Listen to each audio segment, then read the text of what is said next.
has its challenges, sorrows, and regret.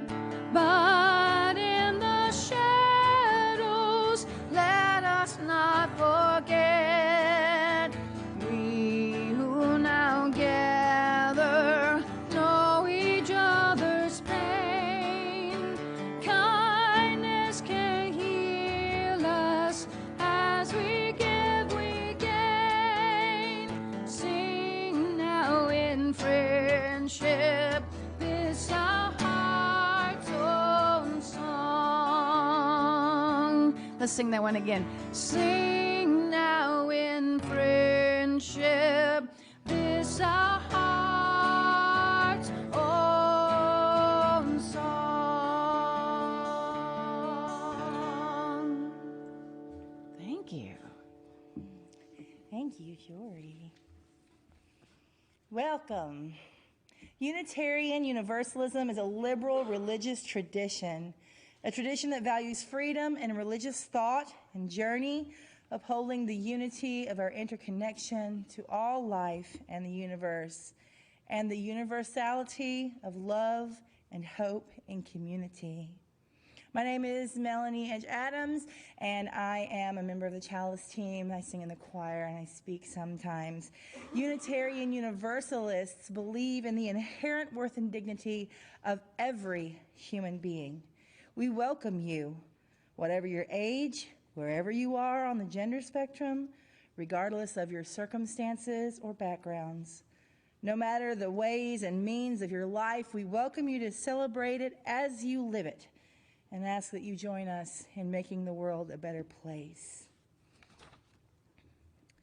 I want to especially welcome those of you who are visiting for the first time. If you didn't have a chance in the lobby, there are white cards in the back of the seat in front of you to fill out. If you already did that, don't worry about it.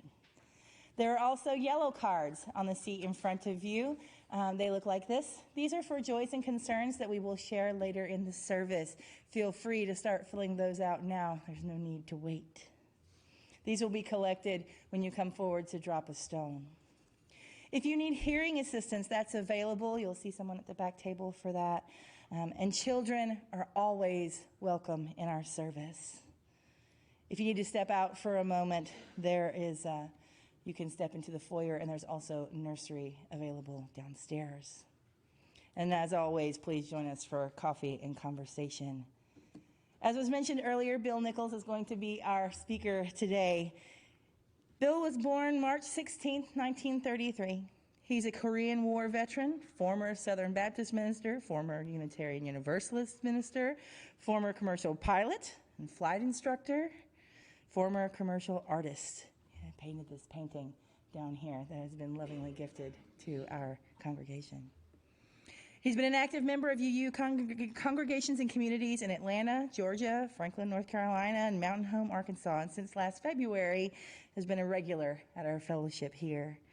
He says, "My deepest concern is man-made, carbon-based global warming. My joy and delight is attending our fellowship. I deeply appreciate our pastor, Dr. Stephen, and love and enjoy our musicians." He's also found a niche as an outside greeter and door opener for our Sunday morning services. If you came inside today through the front door, you've met Bill already. Good morning. It is nice to see you. Thank you.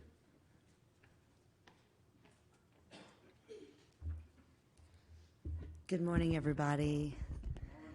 I'm Jules Taylor. I'm a member of the Chalice team, which is the team that plans the services, as well as the choir. And I encourage anyone who would like to maybe be involved in either of those groups to talk to one of us sometime, because it's really great. I would like to invite you into this sacred circle this morning.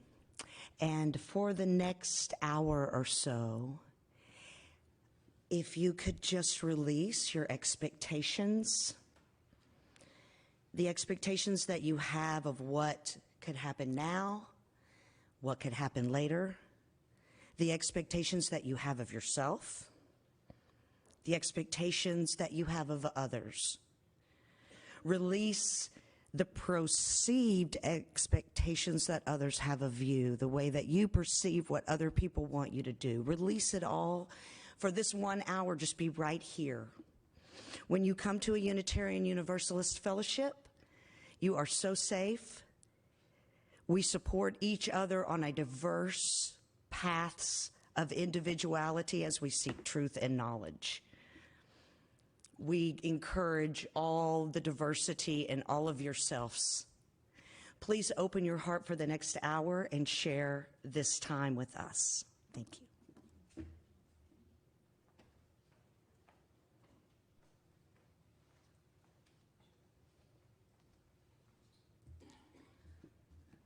A special practice that we have each Sunday is the opening and closing of our service with the lighting and extinguishing of our chalice. So if you feel comfortable doing so, the words are on the screen if you'll repeat them with me.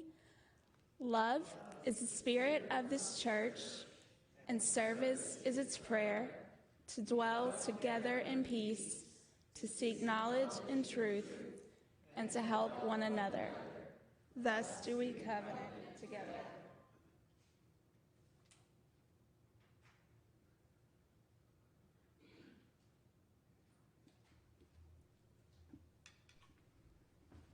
Thank you, Leanda and Jules and Melly. Please rise in body or spirit if you are willing, and let us be one. This is, oh, I didn't write the number 318 in your gray hymnal. Here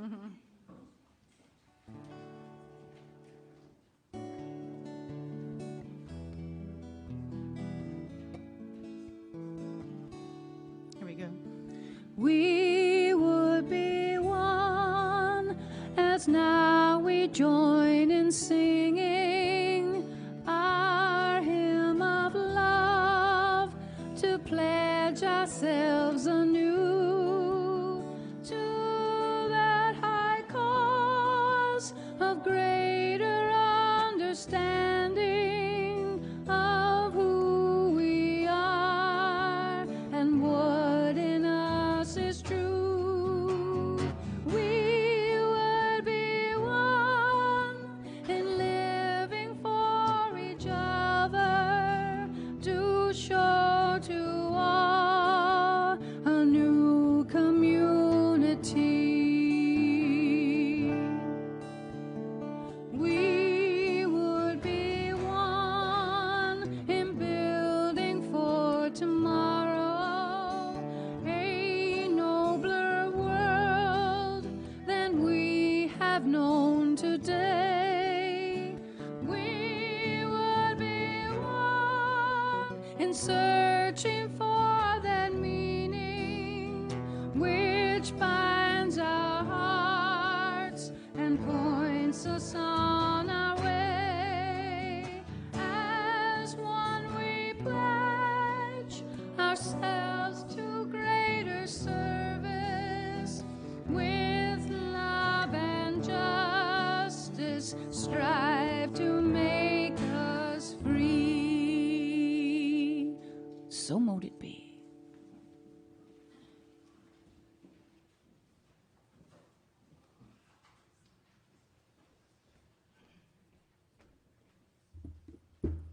Bill, I'm glad you like our singing because we're going to sing some more. Okay, for our story for all ages today, we are going to sing the kidified version of our UU principles. Very relevant to our service because we're learning about this guy and his impact on our religion. So I will just read them to you, and then we're going to sing them. And it's to the tune of Do Re Mi from Sound of Music. And Jory got a late night text from me which read, Jory, do you know how to play Do Re Mi from the Sound of Music? Now, can you imagine Jory's response? Jory was like, Stephanie, I know how to play every instrument known to man. Yes, I can play Do Re Mi from the Sound. But that's not what Jory said. But basically, Jory was like, yes, it's the major scale. Yes, I can play. So Jory, will you help us? Okay. So I will read the principles to you, and then we're going to sing them. And I'm going to ask our youth and kids to give us special help because you guys are going to very loudly shout the numbers. That's your job. Okay, so each person is worthwhile. Be kind in all you do. We help each other learn and search for what is true. All people have a say. Work for a peaceful world. The web of life's the way that will bring us back to blah, blah, blah, blah. Okay. And then we have a bonus that we're going to do after, thanks to Tressa. Okay. So is everybody ready to sing? And kids and youth only on the numbers. And you guys have to say it as loud as you can. Okay. Ready? Intro, Jory. Kids, you're going to say 1. Ready? Kids? Each person is worthwhile. Be kind in all you do. We help each other learn and search for what is true. All people have a say. Work for a peaceful world. The web of life's the way that will bring us back to me and you.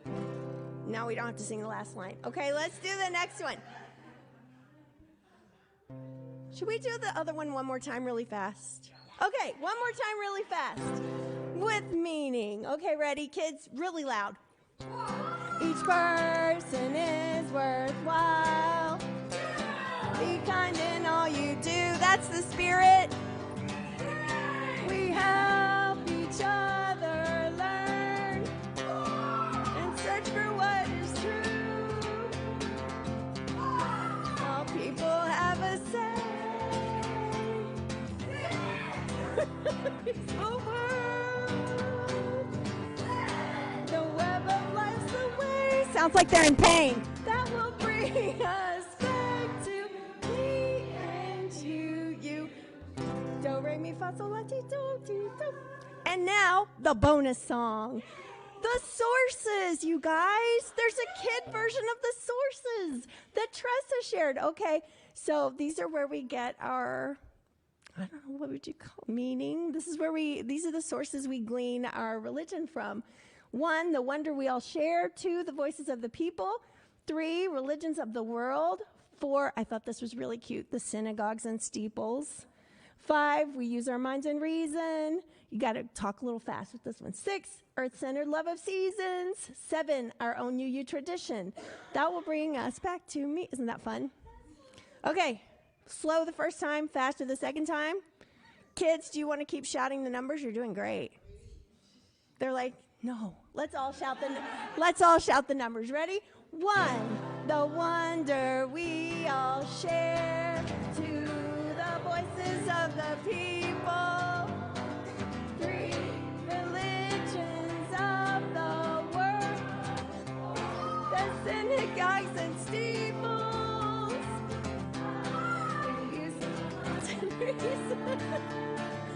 6, earth-centered love of seasons. Our own new tradition that will bring us back to me and you. One more time. 1, the wonder we all share to the voices of the people. 3, of the for the synagogues and steeples. 5, we use our minds and reason. Earth-centered love of seasons. 7, our own new tradition that will bring us back to me and you. La la. Thank you.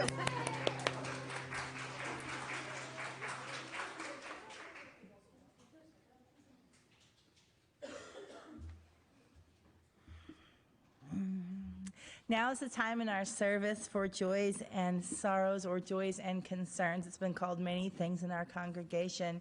It is also a return to one of my favorite rituals that we were unable to do when we were not in person, the dropping of stones. I will take a moment to remind you all that you do not have to have a yellow card or want to share anything out loud in order to come and drop a stone. I usually don't. Ours is a welcoming community where we find connection, a spiritual community where we find meaning. Ours is a sharing community, a caring community where our joys are amplified and our sorrows are lessened. We take this moment to reflect on our joys and sorrows and acknowledge the mutual support of this community. If you like, you may come forward and release a stone in the water in silence or with a card to be shared. Those of you who are watching on Facebook, you may also share on the Facebook, but those will be public. If you share a card, you may mark on it whether or not you would like it to be shared.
I have 2 stones to drop, one for the joys and concerns that were shared here today, and another for all of the joys and concerns that may meet us this week, whether they were shared or are too dear to speak aloud. Let's have a moment.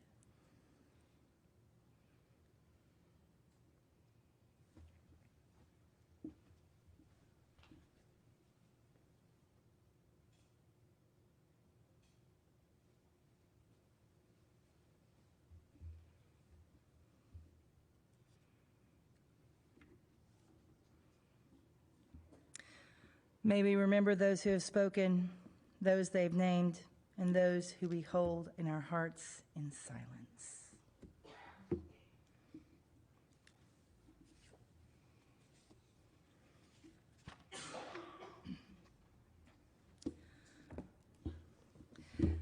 Now is the time in our service for the offering.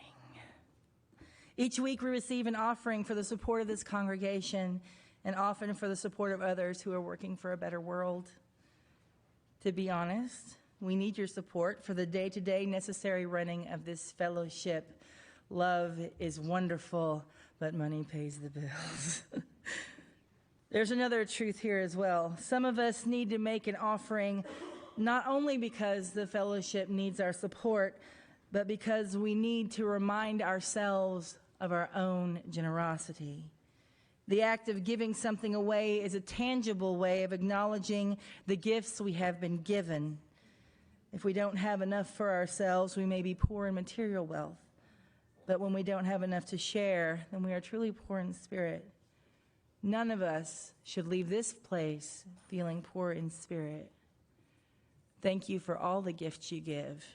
We will now accept the offering in a spirit of generosity and love.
Thank you all. And now we will receive another wonderful gift from today's speaker, Bill Nichols. Come on, Bill, it's your time.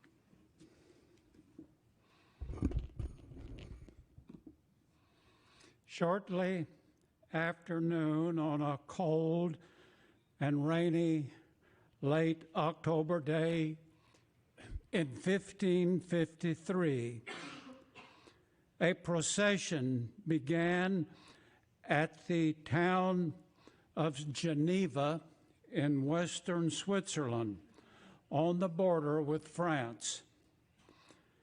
At the head were the local dignitaries, magistrates in their gowns, and the lieutenant criminal, the chief of police. Immediately behind them rode a wave of officers on horseback and a guard of mounted archers. Next came citizens of the city. First, the well-to-do burghers, then the tradespeople and the artisans, and finally, a mob of the city's lower classes. Their destination was a hillside at Champel, about a mile outside the city walls. In the midst of these fair-skinned Swiss, one man stood out, a prisoner. He was in his 40s, dark, almost Moorish, dirty and weak, with a long, unkempt beard and ragged clothing.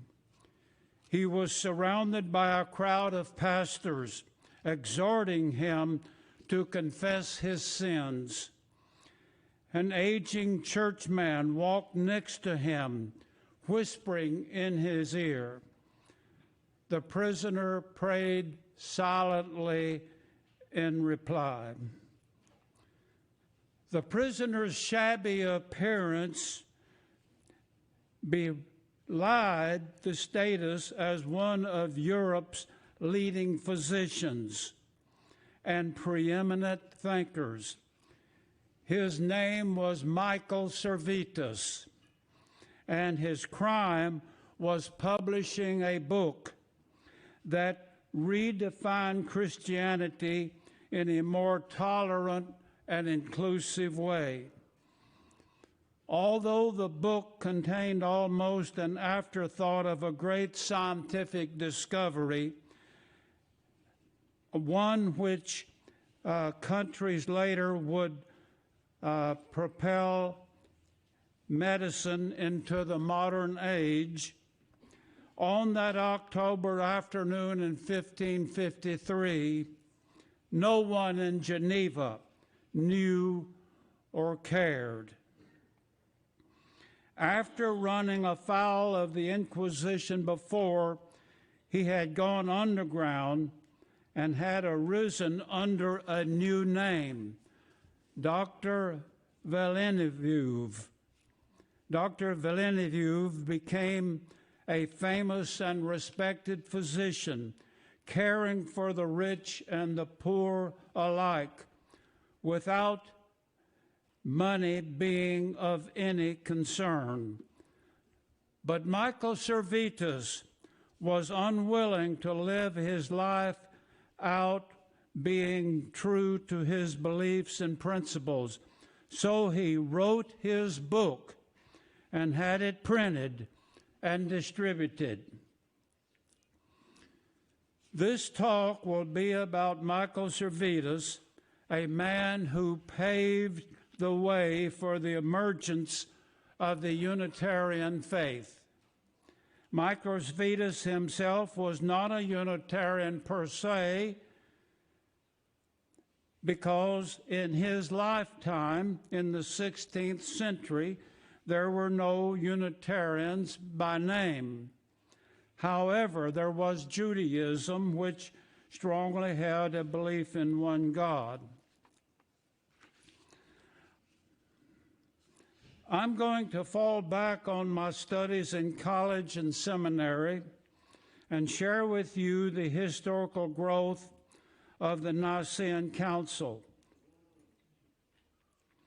The 300 years later, just to be clear here, this was 300 years after the alleged time of Christ that they were having this debate. When the doctrine of the Trinity was formed, it is important to realize that most people in this time believed in a flat earth, and the sky was like an overturned bowl over the earth.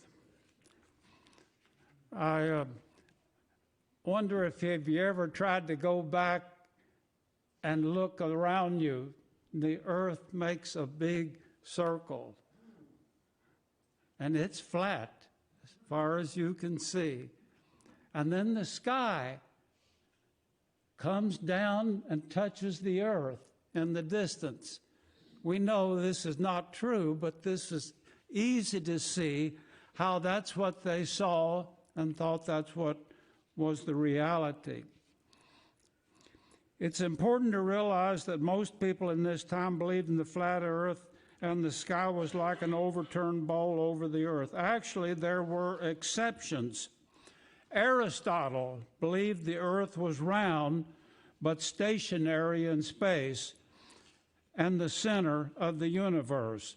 The sun, moon, and all the stars rotated around the earth.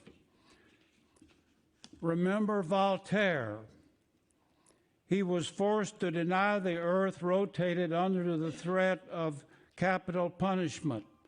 The close observers claimed to have heard him whisper, "But it does move." And so with the stories of Christ after the empty tomb, stories arose about his appearances and claims that could not be proven or disproven. But the so-called ascension was a distinctly different matter. The first person in outer space was Yuri Gagarin, the Russian astronaut. Yet, even to this day, there are people who claim to believe that Jesus ascended up to heaven and will return in the same manner. My point is the early church had differences on these matters. Some believed Jesus was a great man who lived his life like everyone else. Others believed he was God or the Son of God, which is in heaven on a throne with his Father God. Now, let's enter Constantine's world, the Roman emperor who wanted to use religion to unite his empire and to give his soldiers the courage to fight and die if necessary. He thus claimed to see a sign in the sky and the words, "In this sign conquer." So he decided to get the Christian church united behind him. He declared a special council at Nicaea and ordered the bishops and other church leaders to meet at Nicaea. The church was clearly divided on the Jesus issue. Some believed he was the actual Son of God and was sitting in heaven on a throne next to his heavenly Father. Others believed that even though he arose from the dead, he was not the same as God.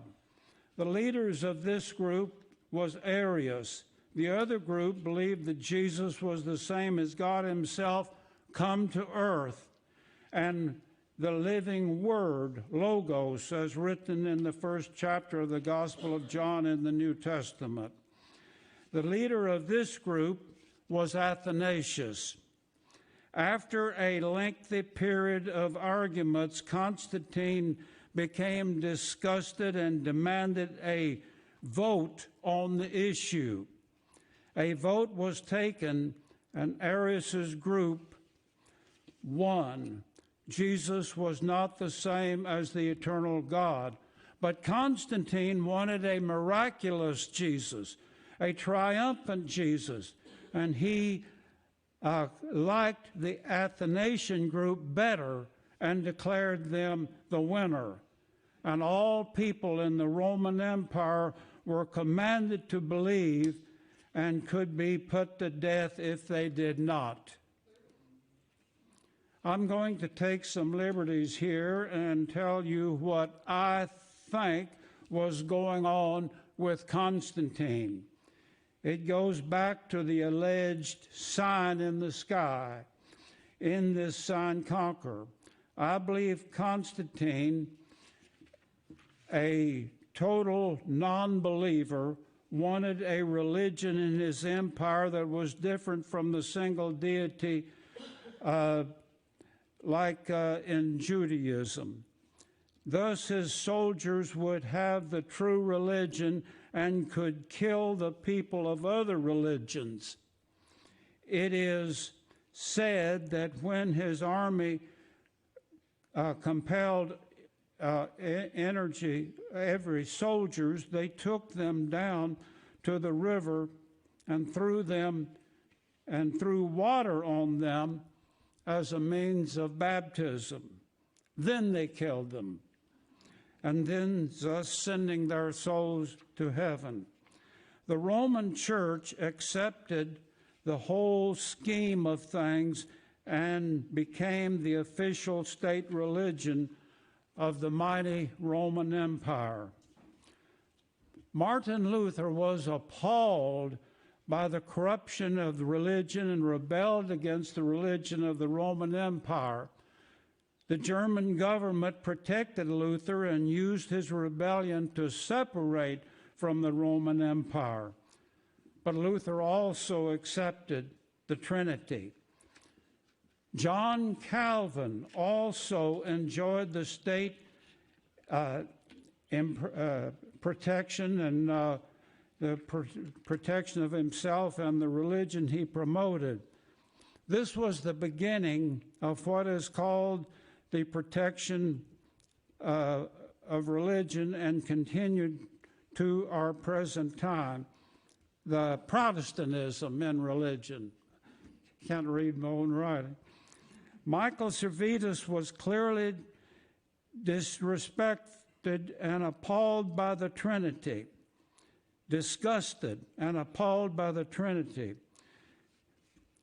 and would have agreed with Thomas Jefferson, who said several centuries later, the sooner we get rid of this crazy arithmetic that 3 equals 1, the better off we will be. After the horrible burning of Servetus, there was a group of people called Socinians who were thrilled by the proclamation of Servetus and appalled by his horrible death. These people led to the beginning of Unitarianism in Transylvania. The Unitarian Church in Transylvania became the first religion to tolerate religions of other beliefs and gave rise to the expression freedom of religion. There was even a Unitarian king at one time in Transylvania, King John Sigismund. When I was a member of the Unitarian Universalist Church in Richardson, Texas, a group of people from our congregation traveled to Transylvania and met with a group of Unitarians there who traced their Unitarian movement back to Michael Servetus. I'm going to close with with an discussion between Michael Servetus and John Calvin. They knew each other from their college days in France. Calvin was the force that got Servetus arrested and the source of this visit with Servetus in prison in Geneva. I'm going to share some of the conversation in closing and hope it will stimulate your thinking as well. Servetus, all things, all creatures are portions of the substance of God. Calvin, annoyed. What? Poor man. If one stomped his foot on this floor and said that he tread on God, would you not be horrified by having subjected the majesty of God to such an unworthy usage? Servetus, I have not a doubt that these benches, this table, and all you can point to around us is the substance of God. Calvin let it drop there. As they both knew, he himself had often claimed God was present everywhere, and Luther had said, God is the presence in all things and in the smallest leaflet and the tiniest papa seed. I'm going to pause here in the middle of my talk and tell you that after the service, when we get a chance to check out Carol's wonderful little servings, and I'm going to be at the little chairs there by the door where you came in. I'm used to having a talk back, giving people a chance to rebut or add to what I said. And if you're interested in that, I'll be sitting there and hope to have a little company. I'm going to close with a brief but memorial conversation I had with a person in this congregation. I said, I doubt there is a life after death. This person said, be prepared to be pleasantly surprised. Let's all be prepared for pleasant and wonderful surprises. Thank you.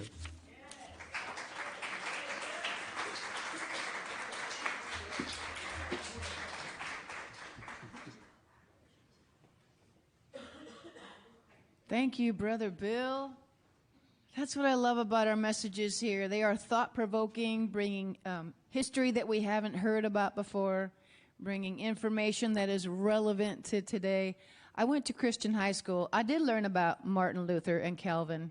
I don't remember much about it, except that later on I didn't agree with them. So thank you for bringing those to our attention. Please join me in singing this hymn, and it's got a chorus, and please rise in body or spirit if you are willing and able.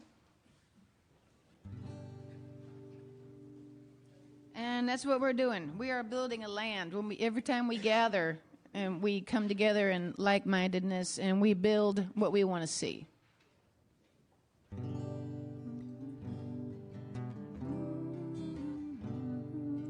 Here Here we go.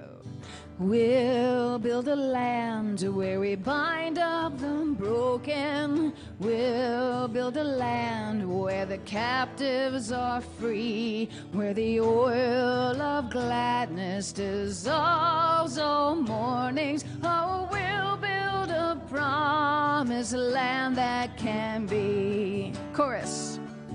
Come build a land where sisters and brothers working together may then create peace, where justice shall roll down like waters and peace like an ever-flowing stream. We'll build a land where we bring the good tidings to all the afflicted and all those who mourn, and we'll give them garlands instead of ashes. Oh, we'll build a land where peace is born. Come build a land where sisters and brothers working together may then create peace, where justice shall roll down like waters and peace like an ever-flowing stream. We'll be a land building up ancient cities, raising up devastations from old, restoring ruins of generations. Oh, we'll build a land of people so bold.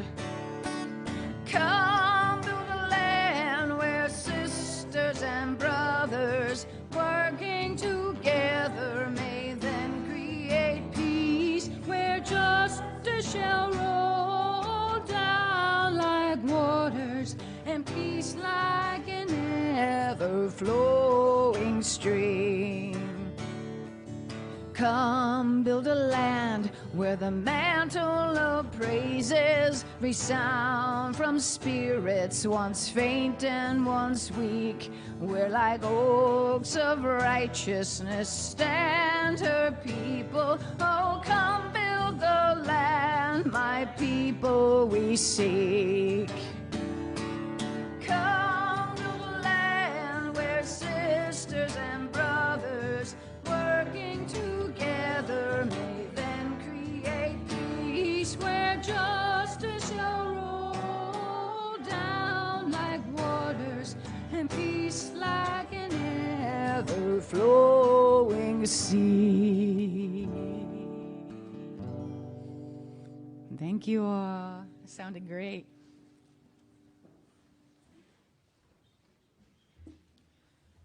Join me in extinguishing our chalice. We extinguish this flame, but not the light of truth, the warmth of community, or the fire of commitment. These we carry in our hearts until we are together again.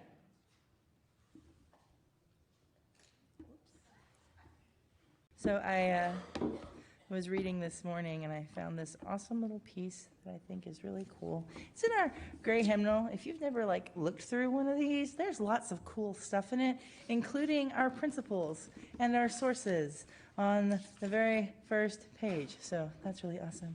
But it's number 502 in the readings. It says, "Now is the accepted time, not tomorrow, not some more convenient season.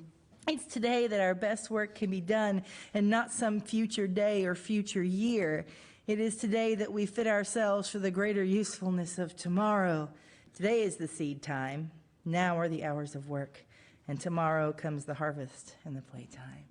Thank you, Bill, for that awesome, awesome service about the usefulness and the wonderful work of Michael Servetus. So Jory's going to give us our closing, not closing hymn, we already had that, our postlude. Feel free to mill about and have coffee and all that business. Thank you for being here today. We are building a new way. We are building a new way.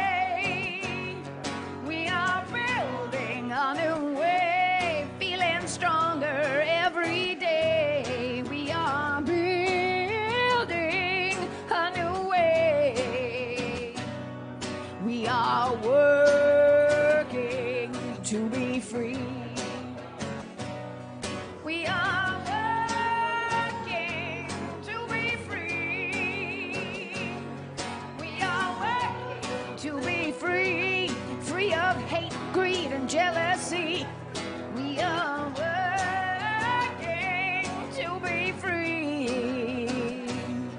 We can feed our every need.